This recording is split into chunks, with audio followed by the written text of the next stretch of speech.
를 함께 살펴보았습니다. 베드로전서는 베드로가 그의 사랑하는 성도들, 그의 사랑하는 교회에 보내는 격려 편지입니다. 베드로의 격려 편지다라고 말씀드린 이유는 베드로전서를 받아서 읽었던 교회와 성도들이 이미 과거에 한 차례 겪었고, 그리고 지금 이 시간 겪고 있는 시험들 때문입니다. 우선 이들은 로마 황제의 명령으로 로마 도시, 이탈리아에 있는 로마 도시에서 아시아 전역, 오늘날의 터키 전역으로 추방을 당했습니다. 이들이 새로운 삶의 기회 또는 성공을 쫓아서 로마에서 아시아로 자원해서 간 것이 아니라, 그들이 힘이가 없어서, 그들이 권력이 없어서, 그들이 가진 것이 없어서 어쩔 수 없이 쫓겨난 겁니다. 모든 재산과 그들의 삶의 터전을 빼앗겼습니다. 나아가서 유배지, 추방당했던 아시아에서도 이방인 취급, 굴러 들어온 돌 취급을 받았습니다. 이들이 겪었던 시험, 그리고 지금 겪고 있는 시험은 쉽게 웃으며 넘길 수 있는 것이 아닌, 그들의 존재 자체를 불태워 없애버릴 수 있는 불시험입니다. 바로 그 불시험, 존재 자체를 불태워 없애버릴 수 있는 그러한 불시험을 겪는 성도와 교회를 향한 베드로의 격려의 메시지는 이것입니다. 만물의 마지막이 가까웠으니 그러므로 너희는 정신을 차리고 근신하여 기도하라. 무엇보다도 뜨겁게 서로 사랑할지니 사랑은 허다한 죄, 허다한 허물을 덮느니라. 불시험을 겪고 있는 성도들과 제자들에게 또는 교회에게 주는 첫 번째 격려의 메시지는 정신을 차리고 근신하여 기도하라. 그리고 불시험을 겪는 교회와 성도들에게 주는 두 번째 격려의 메시지는 뜨겁게 서로, 무엇보다도 뜨겁게 서로 사랑하라. 그리고 바로 이 교훈, 기도와 사랑은 오늘 마지막 시대를 살아가는 저와 여러분, 우리 하트포드 제2장로교회를 향해서 하나님 아버지께서 주시는 격려의 메시지입니다. 기도하라. 그리고 뜨겁게 서로 사랑하라. 기도에 대해서는 바울에게 배우는 기도라는 주제로 지난 금요일부터 금요일 예배 때마다 말씀을 전하고 있습니다. 우리는 오늘 이 시간, 지금 이 시간은 기도할 때입니다. 무엇보다도 우리가 떠나온 조국 대한민국과 그리고 저와 여러분이 살고 있는 조국 미국을 위해서 기도할 때입니다. 다시 말씀을 드립니다. 교회 안에는 좌와 우의 구분이 없습니다. 세상에서는 좌와 우의 구분이 있습니다. 그러나 교회 안에서는 좌와 우의 구분이나 좌와 우의 논쟁과 다툼이 있으면 안 됩니다. 하나님의 교회, 예수님의 교회는 복음만 있습니다. 예수님의 교회에는 예수님만 있는 겁니다. 교회가 나라와 민족을 위해서 하나님 아버지께 한 마음 한 뜻 한 생각이 되어 하나님께 기도하는 것, 그것을 하나님께서 기뻐하십니다. 이런 관점에서 지금 우리나라를 되돌아보면 우리나라의 상황은 어느 순간 우리가 잃어버렸던 기도, 나라와 민족을 위하여 교회가 열심히 기도했던 그 기도, 나라와 민족을 위하여 교회가 부르짖었던 그 부르짖음을 우리에게 회복하라는 하나님의 신호입니다.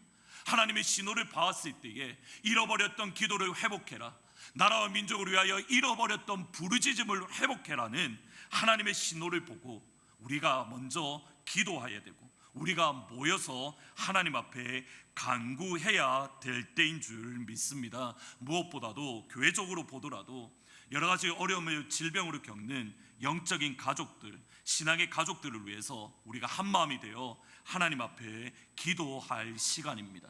금요 예배에 많이 오셔서 바울에게 기도를 배울 뿐만 아니라 실제로 우리가 기도하는 자리에 설 수 있는 우리 모든 성도님들이 다 되시기를 주님의 이름으로 부탁을 드립니다. 두 번째로 사랑에 대한 말씀을, 기도에 대한 말씀은 금요일 날 바울에게 배우는 기도라는 주제로 말씀을 드릴 것이고, 두 번째로 사랑에 대한 말씀을 오늘 고린도전서 13장과 함께 앞으로 한 5번 또는 6번에 걸쳐서 주일마다 함께 은혜를 나누려고 합니다. 2019년 교회표처럼 어느 누구도 홀로 서지 않는 교회로 사랑으로 충만한 교회, 사랑으로 충만한 코와 사랑으로 충만한 가정으로 이 모든 시간들을 통해서 한 단계 더 업그레이드 할 수 있는 그러한 복된 예배, 또 그러한 복된 시간이 되기를 기도합니다. 이를 위해서 고린도전서 13장 사랑장을 같이 설교하는 시간들 동안 저를 포함해서 저 여기 계신 모든 교회 성도님들에게 숙제가 한 가지 있습니다. 뭐냐면 이번 기회에 고린도전서 13장을 전부 다 외우시는 겁니다. 모든 성도님들이 고린도전서 13장을 외우는 게 이번에 여러분과 저의 숙제입니다. 하루를 시작하면서 고린도전서 13장을 읽는 것으로 시작을 하십시오. 다시 한번 읽어보면 5분도 채 걸리지 않습니다. 하루를 시작하면서 하나님 이 사랑을 저에게 주십시오라고, 또 우리 가정에 주십시오, 우리 교회에 주십시오라고 13장을 읽는 것으로 시작을 하십시오. 이거는 여러분 개인에 향한 숙제이고, 코아를 향한 숙제는 이겁니다. 코아 때마다 고린도전서 13장을 외우는 시간을 가지시되 모든 코아원들이 소그룹 식구들이 다 외우게 되면 핸드폰으로 여러분이 외우는 것을 동영상으로 찍어서 저에게 보내주시는 게 숙제입니다. 고린도전서 13장은 이렇게 총 13절이고 한글 단어를 따지면 186자, 제가 한번 살려봤습니다. 그리고 헬라어로 따지면 196자입니다. 저는 사실 고린도전서 13장을 대충 다 외웁니다. 외워서 저희 전도사님한테 이번 기회에 나는 한번 헬라어로 외워보겠다라고 말했다가 엄청 혼났습니다. 영어로 먼저 외우라고, 왜 영어를 못 외우면서 왜 쓸데없이 헬라어로 외우냐고 엄청 혼났습니다. 제가 이 말씀을 드리는 이유는 한글을 외우시는 분들이 계실 겁니다. 그분은 영어로 외우십시오. 영어로 외워서 같이 이번 기회에 우리 교회 가운데, 또 여러분이 가정 가운데, 또 코아 가운데에 말 그대로 성경의 사랑, 하나님의 사랑이 무엇인가 우리 가운데 충만한 시간이 될 수 있도록 한번 13장 전부 다 외우시기를, 한번 외우는데 도전해 보시기를 부탁을 드립니다. 1부 예배 때도 아멘을 안 하셨습니다. 3부 때도 안 하실 줄 알았는데 그런 의미에서 옆에 분을 보시고 인사를 하시겠습니다. 13장을 외웁시다라고 옆에 분을 보시고 인사하시면 되겠습니다. 이번에 앞뒤로 한 번 더 인사하시겠습니다. 내가 13장을 외우겠습니다라고 다시 한 번 더 앞뒤로 인사하시겠습니다. 이번 기회에 고린도전서 13장 한번 외워보십시오. 외울 수 있습니다. 앞으로 한 2달 정도 남았는데 매일같이 13장을 읽었는데 못 외우시면 그거는 더 이상 말씀을 못 드리겠습니다. 매일같이 읽으면 어쨌든 외울 수 있습니다. 저 같은 사람들도 외우는데 여러분 못 외우시겠습니까? 충분히 외우실 수, 거기 아멘 하시면 어떤 의미십니까? 제가 머리가 안 좋다는 의미신지 하여튼 한번 외워보십시오. 이번에 외워서 우리 13장이 우리 교회 가운데 가득하기를 진심으로 축복합니다. 오늘은 첫 시간으로 고린도전서 배경을 한번 살펴보려고 합니다. 고린도 교회는 2차 선교 여행 때, 바울이 2차 선교 여행 때에 1년 6개월 머물면서 바울이 세웠던 교회입니다. 고린도에서 바울은 큰 사건 2가지, 그의 평생에 잊을 수 없는 2가지 일을 경험하게 됩니다. 첫 번째로는 바울이 고린도에서 사역을 하면서 자신을 위해서 목숨도 아끼지 않았던 평생의 동력자 브리스길라와 아굴라 부부를 만납니다. 로마서 16장에 보면 그들은 나를 위하여 목까지도 내어놓는다라고 말할 바울의 평생의 동력자 아굴라와 브리스길라 부부를 만났습니다. 두 번째로는 바울이 고린도에서 복음 사역, 선교 사역을 하는 가운데에 성경은 이렇게 표현을 합니다. 바울이 하나님의 말씀에 붙잡혀서 예수는 그리스도다 담대히 선포했다. 그러니까 고린도에서 바울은 하나님의 말씀에 붙잡혔다, 하나님의 말씀에 매인바 된 것을 경험했습니다. 그런데 흥미로운 것이 사도행전 전체 또는 바울의 일생 전체에 있어서 하나님의 말씀에 붙잡혔다라고 기록되어 있는 곳은 고린도에서의 사역 딱 여기 한 번밖에 없습니다. 그 정도로 바울이 고린도에서 사역할 때에 하나 예수 그리스도의 복음, 하나님의 말씀에 강력하게 매인바되어서 담대하게 복음을 전했던 교회가 다름 아닌 고린도 교회입니다.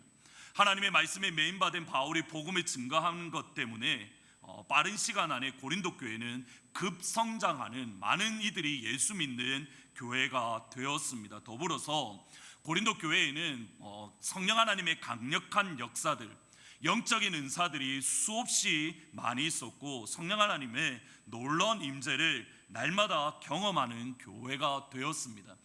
바울이 고린도 교회를 세웠을 때가 대략 AD 50년, 학자에 따라서 49년, 50년이라고 말을 하는데 대략 그 날짜는 정확하게 저희들이 지정할 수 있습니다. 고린도 교회를 세웠을 때가 AD 49년, 50년이고 이로부터 5년 정도 지난 이게 보시면 에베소라는 곳이 있는데 바울이 3차 선교 여행 때에 5년이 지난 AD 55년에 에베소에서 여기가 고린도인데 고린도로 보낸 편지가 고린도 전서입니다.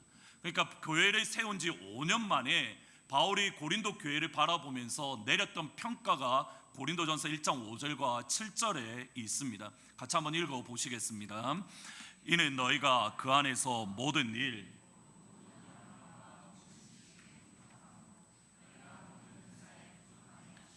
우리 주 예수 그리스도의 나타나심을 기다림이라. 교회를 세운 지 5년 만에 바울이 고린도 교회를 바라보면서 평가하는 게 이겁니다. 너희 가운데에 모든 은사가 부족함이 없이 우리 주 예수 그리스도의 나타나심, 예수님의 재림을 너희가 기다리고 있다. 교회를 세운 지 5년 만에 바울이 고린도 교회를 바라보면서 너희들 가운데에 성령 하나님의 은사가 충만해서 아무런 부족함이 없이 예수님의 재림을 기다리고 있다라고 말을 합니다. 그러면 성령 하나님의 은사가 충만하다라는 말의 의미가 무엇이냐면 바로 그 앞에 있는 그 안에 예수님 안에서 모든 일 곧 모든 언변과 모든 지식에 풍족하다라는 말과 연결이 되어져 있습니다.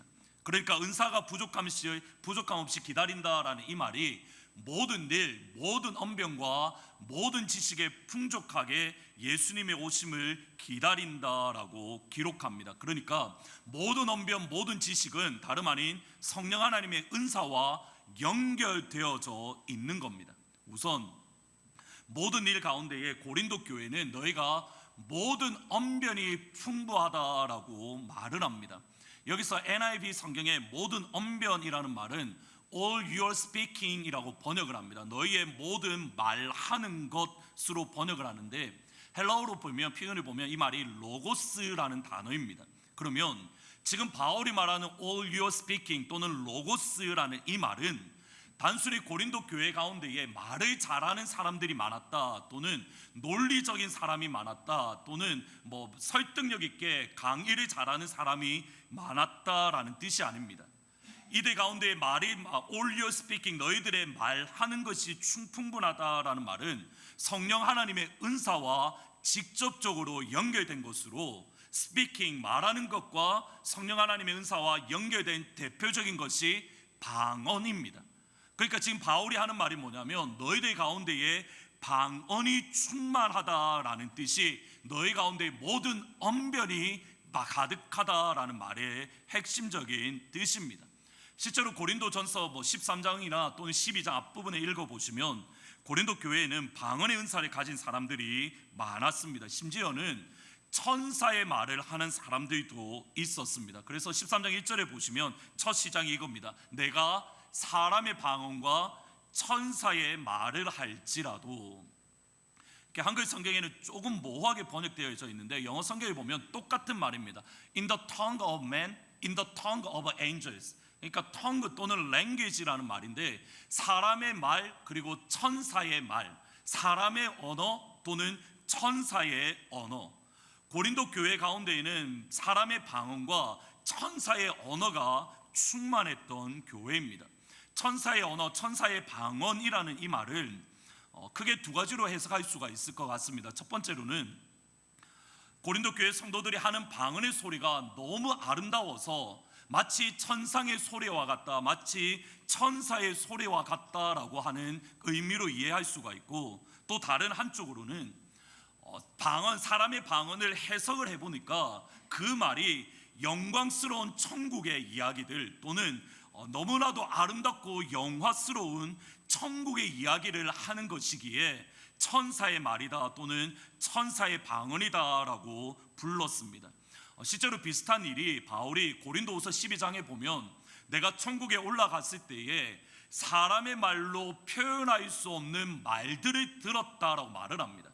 바울이 천국을 경험했을 때에 내가 사람의 언어로 표현할 수 없는 말을 들었다. 어떤 학자는 그것을 바로 천사의 방언이라고 생각하기도 합니다. 어쨌든 고린도 교회에는 하나님께서 주시는 성령 하나님의 은사인 방언이 충만한 교회였습니다. 두 번째로 다시 한번 보시면 고린도 교회에는 지식이 풍족한 교회입니다. 너희가 그 안 예수 안에서 모든 일 곧 모든 언변과 모든 지식이 풍족하다. 여기서의 지식이라는 것 역시 공부를 열심히 했다 또는 학문이 높았다, 박사학위를 많이 받았다라는 의미보다 역시 동일하게 성령 하나님의 은사와 연결된 것으로 보는 것이 좋습니다. 그리고 지식과 관련된 knowledge라고 번역되어 있는데, 지식과 관련된 성령 하나님의 은사 또는 성령 하나님의 선물은 예언의 은사입니다. 고린도전서 13장 2절에 보면 두 번째로 이렇게 바울이 말합니다. 한 장 더 넘겨주시면, 내가 예언하는 능력이 있어, I have the gift of prophecy라고 이야기를 하는데, 그 다음에 and I know all mystery라고 번역하는데, 내가 예언하는 능력이 있기 때문에 내가 모든 비밀을 알고, 내가 예언의 능력을 있기 때문에 내가 모든 지식을 알고 있다. 그러니까 예언이라는 은사와 지식이라는 지식을 서로 연결하고 있는 겁니다.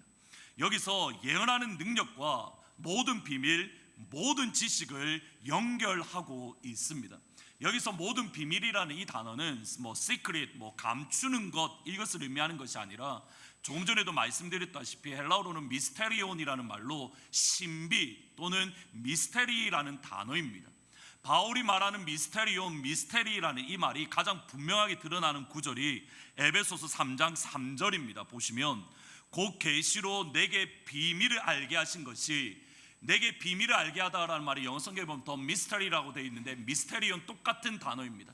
The mystery was made known to me by revelation.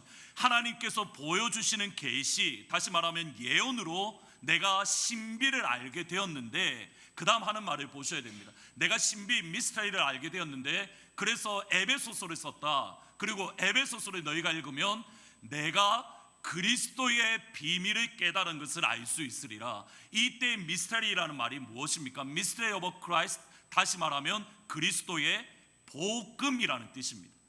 바울이 말하는 계시, 바울이 말하는 신비 또는 바울이 말하는 미스터리라는 것은 항상 그리스도 예수님의 복음과 연결이 되어져 있습니다.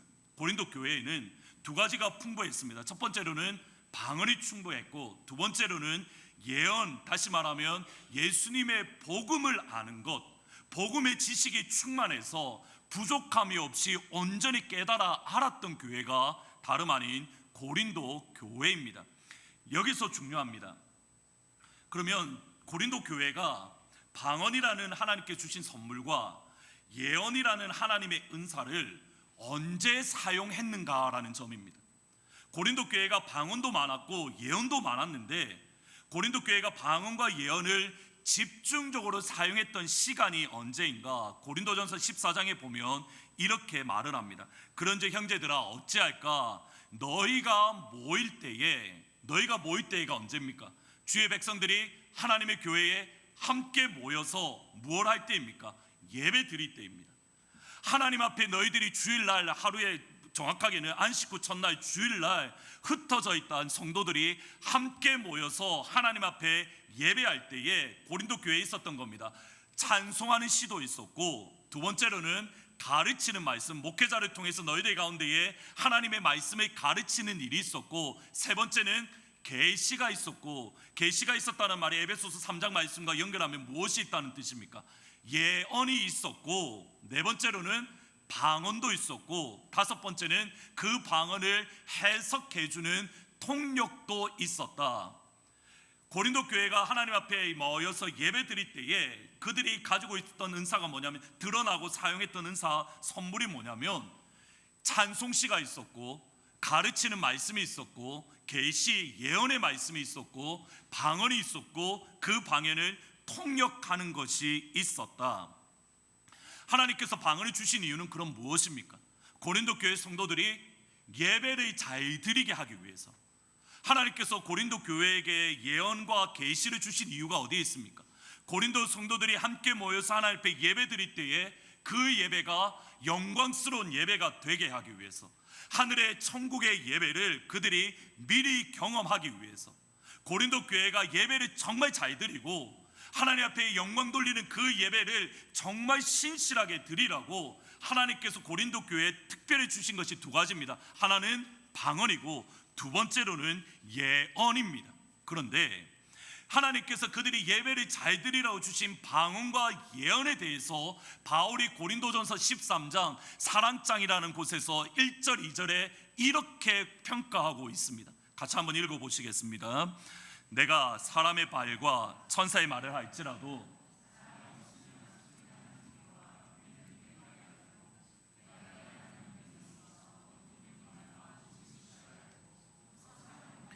모든 믿음이 있을지라도 사랑이 없으면 내가 아무것도 아니요. 바울이 딱 하는 말이 이겁니다. 왜 방언과 예언을 먼저 이야기하는지 보이십니까? 바로 고린도 교회에 방언과 예언이 충만했기 때문에 너희들이 그들을 평가하는데 뭐라고 이야기하냐면, 하나님께 드리는 영광스러운 예배가 되기 위해서 하나님께서 선물로 주신 방언, 사람의 방언, 심지어 그것이 너무 아름답고 너무 영광스러운 천사의 방언을 너희가 모일 때에 그 방언을 한다 하더라도 너희들 가운데 사랑이 없으면 소리나는 구리이고, 너희들 가운데 사랑이 없으면 울리는 꽹과리, 예배를 드리는데 그 예배가 공허한 소리로 가득한 소음 덩어리에 불과하다라고 바울이 평가하고 있는 겁니다.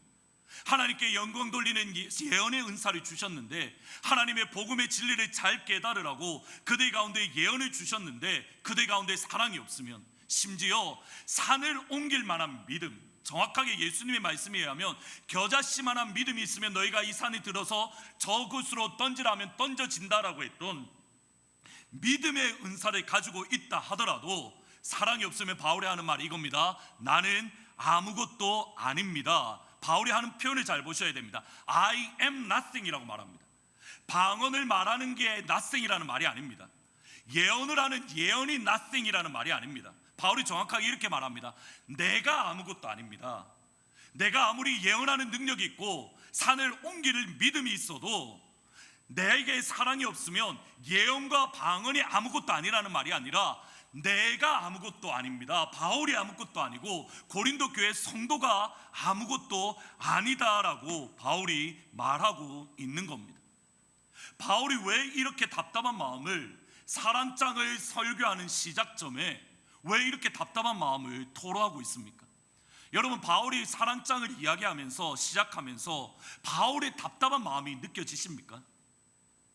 하나님을 잘 예배하라고 주신 선물인 방언과 예언으로 고린도 교회가 하고 있는 모습을 보셔야 됩니다. 예배를 잘 드리라고 방언을 주셨고 은사를 주셨는데 고린도 교회 성도들은 어떤 게 더 신령한 은사인가?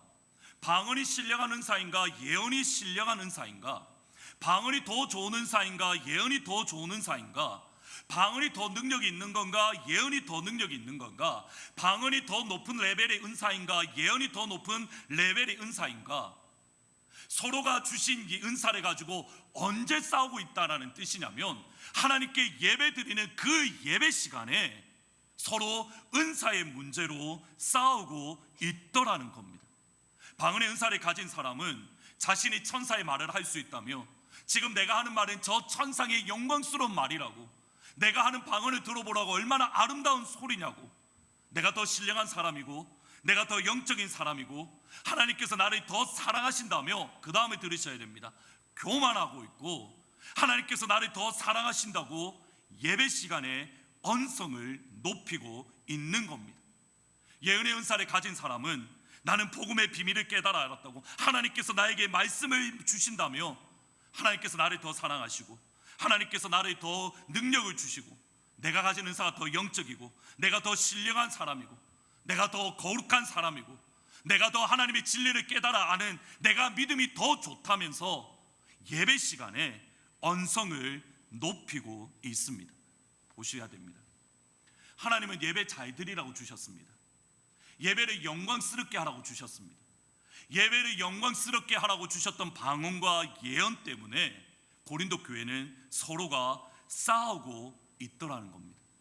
모든 것이 풍족하고 모든 것이 부족함이 없는 동시에 서로 싸우고 교만한 사랑 없는 고린도 교회를 향한 바울의 평가는 오늘 이 시간 저에게 너무 두렵고 떨리는 마음입니다. 사랑이 없으면 소리나는 구리와 울리는 꽹과리입니다. 사랑이 없으면 나는 아무것도 아닙니다.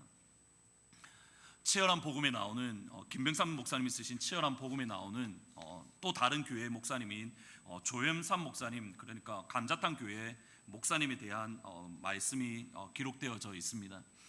조현삼 목사님이 교회를 시작하신 지 얼마 되지 않아서 이렇게 성도들 사이에 서로 다투고 이렇게 큰 소리가 나기 시작하는 겁니다. 다른 목회자로서 성도들이 서로 이렇게 관계가 안 좋고 서로 얼굴이 붉힌다, 사실 가슴이 덜컥거립니다. 저희 교회 성도님들이 주일학교 다 포함해서 400명 정도라면 저희 성도님들 사이에서도 그런 소리가 들리면 제가 가슴이 덜컥한데, 이제 곧 교회를 개척한 지 시작한 지 얼마 되지 않은 목사님이 성도들끼리 관계가 안 좋다라는 말을 들으면 가슴이 정말 철컹거리는 겁니다. 그래서 목사님이 성도들이 왜 싸우나, 왜 서로 얼굴을 붉히고 서로 이렇게 다투나 알아보니까 내용은, 핵심은 이겁니다. 내용보다도 요점은 뭐냐면 서로 잘하려고 노력하다가 싸우고 있는 겁니다. 실제로 한 성도님이 목사님에게 찾아와서 이렇게 말을 했답니다. 목사님, 너무 신경 쓰지 마시고 너무 스트레스 받지 마십시오. 지금 우리가 싸우는 게 다 잘해 보려고, 교회 잘 되게 하려고 그런 것 아니겠습니까? 실제로 목사님이 가만히 양쪽 말씀을 들어보니 교회 잘못되게 하려고, 교회 망하게 하려고 언성을 높이거나 싸우는 분이 한 분도 안 계십니다. 그러니까 이것을 말씀을 가만히 들은 목사님이 교회식 예배 시간에 이렇게 말씀하셨다고 합니다. 우리 이제 더 이상 잘하지 맙시다. 잘하려고 싸운다면 싸우지 말고 보통만 하는 게 낫습니다. 잘하려고 싸우지 말고 차라리 보통만 하고 싸우지 맙시다. 이게 조윤삼 목사님이 교회에 주셨던 핵심적인 말씀입니다. 옳은 말입니다. 교회에 일어나는 일들을 가만히 보면 교회 망하게 하려고 하는 것 한 번도 없습니다. 어느 성도님, 어느 교회든 상관없이 분열이 일어나는 교회를 보십시오. 누구 한 명이라도 나는 교회 망하게 하려고 이렇게 합니다라고 말하는 사람 없습니다. 다 교회 잘 되게 하려고, 교회 부흥시키려고, 교회 성장시키려고 그럽니다. 그런데 그것보다 더 중요한 건 조윤삼 목사님이 하셨던 말씀 이겁니다. 잘하지 마십시오. 잘하려다 싸우지 말고 그냥 우리 중간만 합시다. 이것이 저희가 여러분들에게 드리는 동일한 말씀입니다. 잘하려고 싸우는 것이 아니라 그냥 중간만 해도 하나님 보시기에 기뻐하는 교회가 될 수 있는 겁니다. 예수님의 수제자인 베드로가 아니라 바리새인 중에 시몬이라는 이름을 가진 바리새인 한 명이 예수님의 자신의 집에 초대했습니다. 예수님께서 바리새인의 집에서 식사하신다라는 소식을 들었던 여인이 그 당시 가장 값비싼 향수인 향수를 담은 그릇을 가지고 예수님의 발에 부었습니다. 그리고 눈물로 예수님의 발에 입을 맞추며 자신의 머리털로 예수님의 발을 닦았습니다. 이 여인은 성경에 의하면 그 동네에서 죄를 지은 한 여자다라고 기록합니다. 아마도 창녀이거나 또는 결혼했는데 간음을 했거나 또는 빚으로 파산한 여인이었던 것 같습니다. 이 여인이 예수님께 와서 눈물로 발을 씻고 또 향유를 깨뜨리며 머리털로 예수님의 발을 닦는 모습을 본 바리새인 시몬이 불평하기 시작했습니다. 예수님이 정말 제자라 선지자라면 이 죄인을 알고 이 여인을 쫓아내야 된다라며 예수님을 의심하기 시작했습니다. 시몬의 불평, 시몬의 믿음 없음을 아신 예수님이 한 예와 한 비유를 주십니다. 500데나리온과 50데나리온 빚을 지은 두 사람이 있습니다. 한 데나리온은 이 당시 노동자의 하루 품삯인데 그 당시 사람들과 대략 비교를 해보면 정말 잘 나갔던, 그러니까 로마의 철학자였고 저희들이 잘 아는 네로 황제의 스승이었던 키케로가 받았던 셀러리가 얼마냐면 15만 데나리온, 그러니까 하루에 대략 한 410데나리온을 벌었습니다. 빌라도 같은 총독은 대략 한 15,000데나리온, 하루에 대략 한 205데나리온을 벌었습니다. 그냥 일반 관직에 있는 사람은 2,500데나리온, 하루 품삯이 대략 7데나리온을 벌었습니다. 500데나리온을 따지면 대략 한 1년 10개월 가량의 품삯이고 50데나리온은 뭐 넉넉 잡아 2달의 임금입니다. 누가 보더라도 500데나리온 빚을 탕감받은 사람이 더 큰 사랑, 더 큰 은혜, 더 큰 위로를 받았습니다. 그리고 불평하는 시몬, 바리새인 시몬을 향하여 예수님께서 하셨던 말씀이 중요합니다. 44절부터 46절 3절 말씀인데 한 절씩 같이 세목 3절을 같이 읽어보시겠습니다. 시작. 그 여자를 돌아보시며 시몬에게 이르시되 보느냐, 내가 내 집에 들어올 때에 너는 내게 발을 씻을 물도 주지 아니하였으되 이 여자는 눈물로 내 발을 적시고 그 머리털로 닦았으며 너는 내게 입맞추지 아니하였으되 그는 내가 들어올 때부터 내 발에 입맞추기를 그치지 아니하였으며 너는 내 머리에 감람유도 붓지 아니하였으되 그는 향유를 내 발에 부었느니라. 시몬은 예수님이 집에 들어올 때에 예수님의 발을 씻을 물을 주지 않았습니다. 이 당시 이스라엘은 도로 사정이 좋지 않기 때문에 길을 걷게 되면 수없이 많은 먼지로 발이 더러워집니다. 귀한 손님이 오면 주인이 직접 그 발을 씻겨두든지 아니면 노예 하인을 시켜서 발을 씻겨주는 것이 예의입니다. 적어도 발 씻을 물을 가져다 주는 게 예의입니다. 그런데 이 시몬은 예수님을 자기 집에 초대했지만 예수님께 발 씻을 물을 주지 아니한, 예수님을 랍비라 알고 자기 집에 초대는 했지만 예수님을 소중한 손님으로 접대하지 않았습니다. 죄인인 여인은 예수님의 발을 물로 씻긴 것이 아니라 그녀의 눈물로 적시며 그녀의 머리털로 주님의 발을 닦아 드렸습니다. 바리새인의 시몬은 예수님이 들어오실 때에 입을 맞추지 않았습니다. 예수님께 인사조차 제대로 하지 않았다라는 뜻입니다. 죄 많은 여인은 예수님의 볼이 아닌 예수님의 발에 그녀의 입을 맞추었습니다. 바리새인의 시몬은 예수님이 들어오실 때에 머리에 감람유, 가장 싸구려 기름도 붓지 않았습니다. 죄 많은 여인은 가장 귀한 기름인 향유를 예수님의 발에 부어 드렸습니다. 보셔야 됩니다. 예수님을 초대해서 자기와 함께 식사하는데 나의 집으로 초대한 수고까지는 했는데 사랑이 없는 게 아닙니다. 이 당시 수없이 많은 바리새인들이 예수님을 어떻게 대했습니까?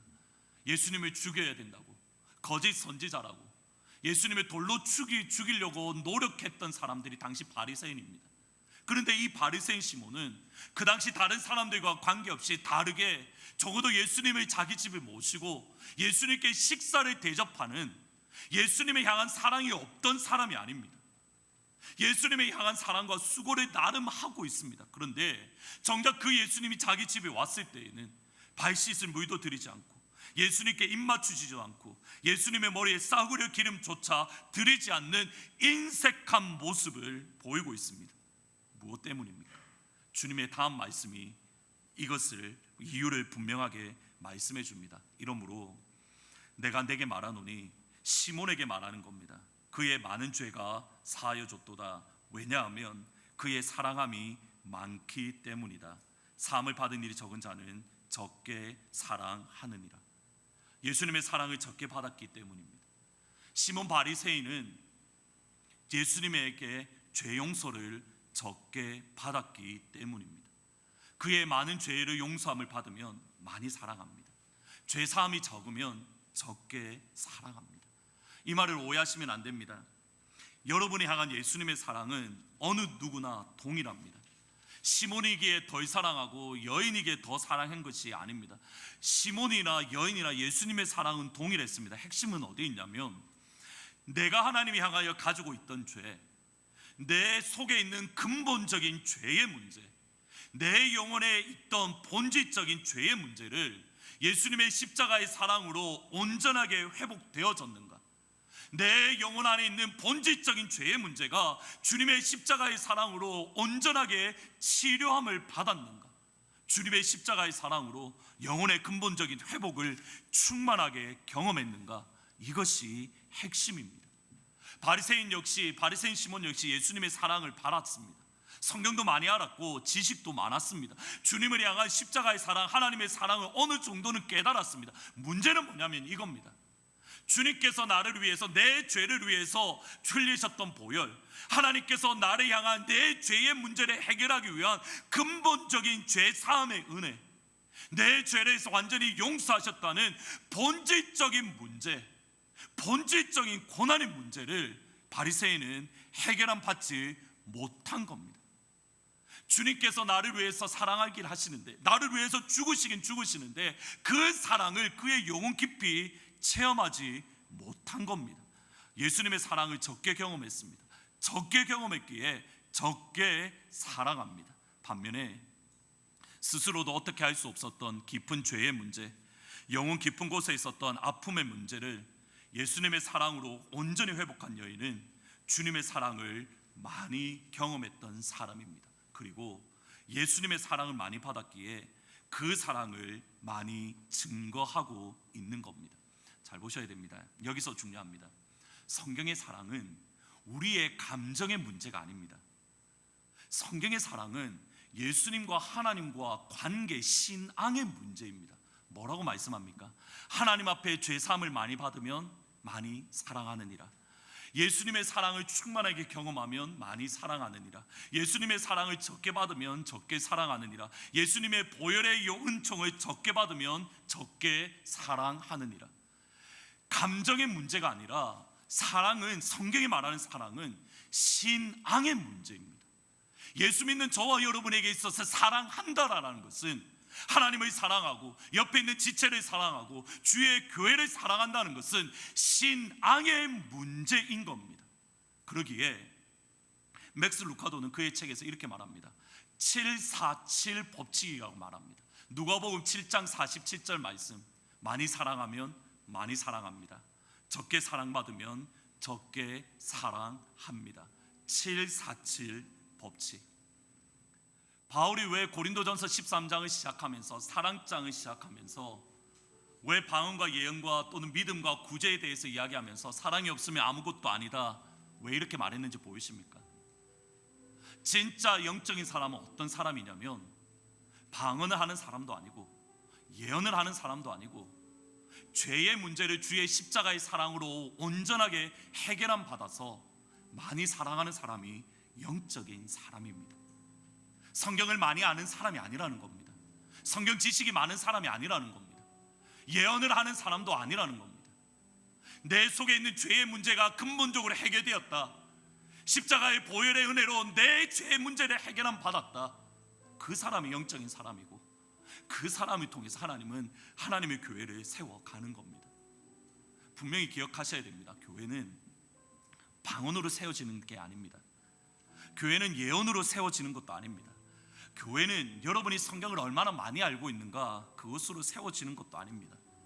교회는 여러분이 얼마나 옳은가, 여러분이 얼마나 옳은 것을 주장하는가, 여기에 달려있지도 않습니다. 교회가 세워지는 것은 여러분이 얼마나 사랑하는가에 달려있습니다. 교회는 여러분이 얼마나 여러분 속 사람이 예수님의 십자가의 은혜로 회복되어지고 예수님의 십자가의 사랑이 여러분 가운데에 가득한가, 여기에 달려져 있습니다. 이번 고린도전서 13장을 설교하는 가운데에 제가 가지고 있는 기도의 제목은 이겁니다. 우리 교회 모든 성도님들이 다시 한번 십자가의 은혜를 충만하게 경험하는 겁니다. 하나님 아버지의 사랑을 다시 한번 우리 속사람, 우리 영혼 본질적으로 다시 한번 회복하는 겁니다. 우리가 머리로 아는 게 아니라 정말 하나님 아버지의 사랑에 온전히 들어가서 그 사랑의 감격이 우리 교회 가운데 가득하기를 주님의 이름으로 축복합니다. 747 법칙 꼭 기억하십시오. 747 법칙 꼭 기억하십시오. 하나님의 사랑을 많이 받으면 많이 사랑합니다. 하나님의 사랑을 적게 받으면 적게 사랑합니다.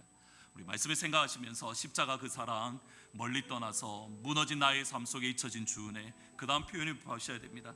돌 같은 내 마음 어루만져 주시사 다시 이렇게 세우신 예수님을 사랑합니다. 우리 말씀을 생각하면서 하나님, 이 시간 십자가의 사랑을 다시 한번 회복하고 돌처럼 묻어졌던 내 마음이 주님의 은혜로, 십자가의 보혈로 회복되어지는 은혜가 있게 해주십시오라고 기도하시면서 찬양하십니다. 십자가 그 사랑, 십자가 그 사랑.